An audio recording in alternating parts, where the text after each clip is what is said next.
Hola, ¿qué tal? ¿Cómo estás? Esta videocápsula está diseñada para poder resolver algunas dudas que han surgido en la actividad número 2 respecto a un problema en específico, que es un problema de aplicación. Pero antes de poder iniciar a plantearte algunos tips para la solución, quiero comentar que en esta videocápsula emergente no se va a solucionar como tal el problema porque pues el objetivo es que tú puedas generar este conjunto de información a través de una investigación y análisis, utilizando todas las herramientas disponibles que te proporciono en tu planeación, pero también todas las herramientas tecnológicas que puedas utilizar. Entonces, en ese sentido, eh, lo que te voy a dar aquí son como herramientas, algunos consejos y algunas sugerencias. Entonces, antes de iniciar, quiero comentarte que este problema está relacionado con un problema de convección, específicamente de un tipo de convección que se conoce como convección natural. Hay que tener en cuenta y hay que tener muy claro que la convección se puede dar de dos maneras, de forma natural o de manera forzada, y que esto está en función de cómo se da el movimiento del fluido. Recuerda que el movimiento de convección o la transferencia por convección eh, se da por un movimiento global del fluido y puede ser que se dé por ya sea cuestiones de temperatura, cuestiones de concentración, en donde el movimiento del fluido se dé de manera natural, es decir, no hay ningún agente externo, no hay ninguna fuerza externa que genere ese movimiento. Se da de manera natural por gradiente de temperatura, por gradiente de concentración, el movimiento se da de forma natural. No hay nada más externo que esté ejerciendo una fuerza y que pues genere este movimiento. Sin embargo, la convección forzada, pues como su nombre lo dice, se da debido a que existe una fuerza externa que hace que se force el movimiento del fluido, como por ejemplo puede ser la aplicación de flujo por una diferencia de presión, por el impacto o como resultado de que existe una bomba en nuestro sistema y genera este movimiento. También, por ejemplo, dentro de la ingeniería, en este caso de la biotecnología, en la parte industrial o en la parte de laboratorio, la convección forzada generalmente en tanques o en estos reactores, depósitos de reactores, se da debido a la agitación, ¿no? En nivel de laboratorio puede ser un agitador magnético, puede ser una hélice pequeña, un mixer, un mezclador, mientras que en escala industrial, pues es literal una hélice enorme, ¿no? Ya en operaciones unitarias 2 aprenderás a hacer este diseño, pero pues tiene que ver con esto. Ahora, la convección tiene una ecuación, así como la conducción, si revisaste los procesos de conducción en transferencia de calor, estos procesos de conducción tienen una ecuación. La convección también, específicamente es la que tenemos aquí en pantalla, esta que está acá. Vamos a hacer unas anotaciones, esta de aquí y esta de acá, en diferentes unidades, pero son lo mismo. Es el calor por convección, en donde una está en términos del área y la otra está en términos únicamente de energía. Sin embargo, las dos coinciden en que pues, están relacionadas con la temperatura. En la convección existen diversas maneras, o es una técnica muy particular y una técnica, digamos, en la práctica, que todas las ecuaciones y los cálculos se den a través de números adimensionales. Y los principales números adimensionales que se usan son el número de Nusselt, que es este, que está en términos de H, que es el coeficiente global de transferencia de calor por convección, la longitud característica y una conductividad térmica. Tenemos el número de Prandtl, que es este que está aquí, y está relacionado a la viscosidad del fluido, a una conductividad térmica y a una capacidad calorífica a presión constante. Pero como es convección y la convección puede ser forzada, entonces también tenemos el número de Reynolds, que generalmente lo asociamos con el flujo de fluidos. Y aquí está, ya conocemos el número de Reynolds, que está en términos de la viscosidad, en términos de la densidad, de la longitud, de la sección de tubería, donde se está realizando el análisis y tenemos la velocidad de flujo. ¿Ok? Ahora, mm, sí, esas son las definiciones, digamos, primitivas, es decir, el origen de estos números sedimensionales. Sin embargo, existen correlaciones empíricas para los números sedimensionales y en la que te pongo aquí es una que vamos a utilizar en el problema, que es una relación empírica para el número de Nusselt. Em, porque de manera directa, pues no lo podemos evaluar.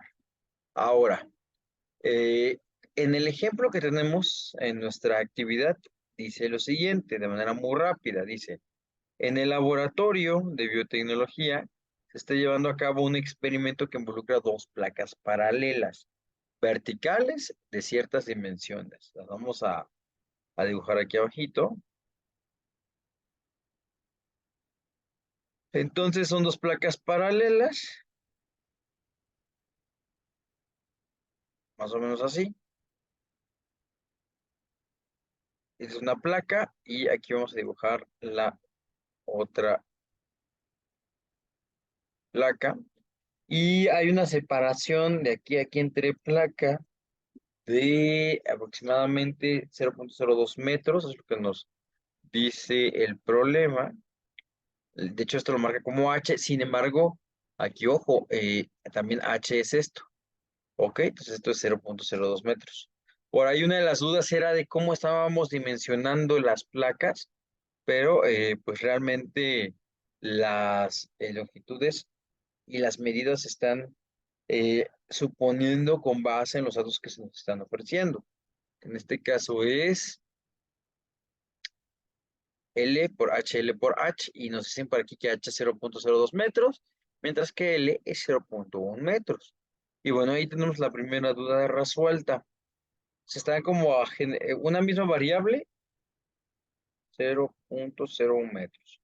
Una misma variable, que es H, te está determinando el espacio de separación entre las placas, pero además te determina la altura de una placa, ¿no?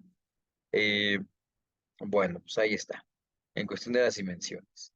Ahora, ¿qué se nos pide?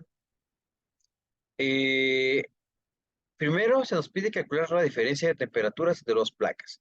Creo que ahí no hay mucho problema, lo único que sabemos es que una placa es una placa del caliente a 0 grados centígrados y una placa fría a, si no me equivoco, es a 25 grados, ajá, a 25 grados centígrados, está por aquí. Y bueno, pues la diferencia de temperaturas es, lo has hecho toda la vida, es un delta de temperaturas o diferencia de temperaturas en donde evalúas la temperatura fría, en este caso le vamos a poner temperatura F de fría, menos la temperatura, perdón, la temperatura caliente, que es de esta placa, menos la temperatura fría, que es de esta placa. Ya así de simple ya los ha terminado. Ya tienes el inciso A. Inciso B. Nos pide, o bueno, el siguiente cálculo es determinar el perfil de temperaturas en función de la distancia X entre las placas. Y ojo aquí, utilice la ecuación de la transferencia de calor por convección natural. ¿Qué quiere decir esto? Que vamos a utilizar un modelo por convección para dos placas que están separadas a cierta distancia.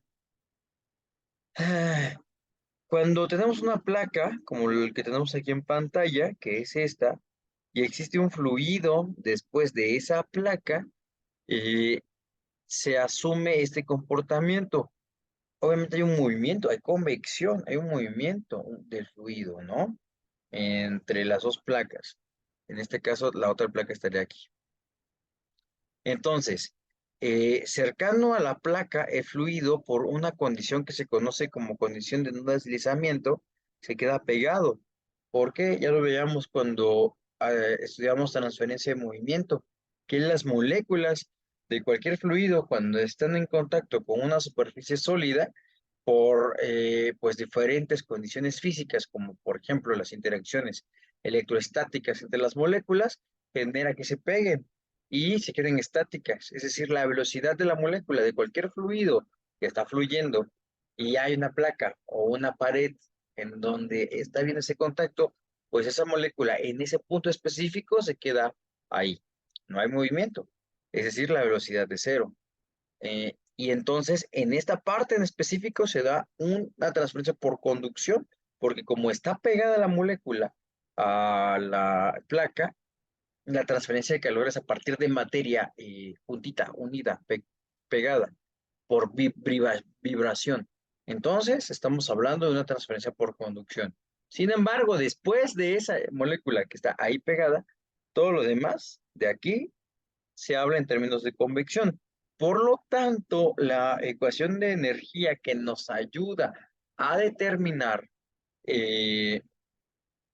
pues el perfil de temperaturas está relacionado con dos mecanismos de transferencia, que es el mecanismo de conducción y el mecanismo de convección. Por lo tanto, el calor transferido por conducción va a ser igual al calor transferido por convección, donde esto de conducción lo evaluamos con la ecuación general de energía que tenemos aquí, y el de convección, pues es el que ya conoces, ¿no? La ecuación chiquita que vimos al inicio, la de Q es igual a H por área, temperatura, menos el lado de temperatura. Esas dos ecuaciones se igualan. Y me vas a decir, oye, profesor, esta ecuación enorme que tenemos aquí arriba que dice coordenadas cartesianas para la parte conductiva, pues es mucho. ¿Qué onda? ¿Cómo la hacemos ahí? Pues sí, está larga, pero hay consideraciones, fíjate bien. Eh, Dependiendo del sistema y de tus ejes ordenados, tienes ciertos componentes o términos de ese modelo que sí son válidos y los otros términos no existen o son cero. Aquí estamos suponiendo, como nuestra placa, que existe una velocidad en el eje de las X y depende de Y, ¿no? Pero ¿qué es lo que cambia? En este caso, la temperatura. La temperatura cambia de aquí hacia acá, es decir, en el eje de las Y. Por lo tanto, la temperatura nunca va a cambiar en X. Eh, en este caso de aquí. Pero para nuestro caso, nosotros estamos suponiendo que la temperatura está cambiando. El eje de acá lo etiquetamos como X y el eje de aquí lo estamos etiquetando como Y, ¿vale? Por lo tanto, la temperatura cambia en términos de X. Es decir, que aquí esto no hay, aquí sí hay, pero la velocidad no cambia en X, es decir, esto no hay. La temperatura no cambia respecto al tiempo, la temperatura no cambia en Y, no cambia en Z, no hay generación por reacción química. Y bueno, todo esto de acá se hace cero y aquí únicamente nos queda este término. Es decir, es cero es igual a K por la derivada cuadrada de la temperatura respecto a X cuadrado. Y esto lo vamos a igualar a la convección, que es igual a H por A por temperatura caliente menos temperatura fría, ¿no? Y cuando tú resuelves esta ecuación, te queda un modelo muy similar al que tenemos acá. Lo voy a mover. Aquí está. Este es el modelo. Lo primero que hicimos solamente es para que sepas de dónde viene. No lo vamos a hacer, no vamos a hacer deducción matemática porque ese no es nuestro objetivo en esa asignatura. Únicamente quiero que tengas en cuenta que este que tenemos aquí es el modelo que utilizas cuando hay dos placas o una placa paralela y hay un fluido a su alrededor y así evalúas tú el perfil de temperatura. Sin embargo, tenemos aquí que el perfil de temperatura está en términos de H y a nosotros no nos están dando un valor del coeficiente, pero sí sabemos que el H yo lo puedo calcular a partir del número adimensional de Nusselt. Profe, ¿cómo sabes eso? Porque aquí está en su definición. El número de Nusselt está relacionado directamente con H y lo podemos evaluar entonces multiplicando el Nusselt por K, es decir, H nos queda como Nusselt por K entre la longitud característica del sistema. Y entonces, ¿qué necesitamos saber? Pues el número de Nusselt. Pero como la definición es directamente relacionada con el H, No podemos utilizar su definición original o primitiva. Lo que debemos hacer es utilizar una correlación. ¿Qué correlación? Pues esta que está acá. Es una correlación empírica. Y esa correlación tú la puedes encontrar en cualquier literatura, ¿vale? Que viene ahí en tu planeación. Entonces, aquí está el número de Nusselt, depende del número de Reynolds, depende del número de Prandtl. ¿Qué tienes que evaluar? Pues el Reynolds. Calculas el plan con Prandtl, con las definiciones que te di al inicio de la videocápsula, lo sustituyes y obtienes el número de Nusselt. Obteniendo el número de Nusselt, lo sustituyes aquí, sustituyes la conductividad que nos dan como dato, la longitud entre placa y placa, y tenemos H. Sustituyes H y listo, ¿va? Tenemos entonces nuestro perfil de temperatura. Ahora, ¿qué nos hace falta? Pues lo que nos hace falta es evaluar, o nos haría falta evaluar para el perfil de temperaturas el flujo de calor. Pero eso lo hacemos fácil porque sabemos que U es igual a H por A por temperatura caliente menos temperatura fría, ¿no? Y ahí obtienes esta Q que va aquí. Y listo, ya obtienes tu perfil de temperatura. Y pues ya, ¿qué más nos pide? Nos piden, pues calcular el flujo de calor, ya lo tenemos, perfil de temperatura y diferencia de temperatura.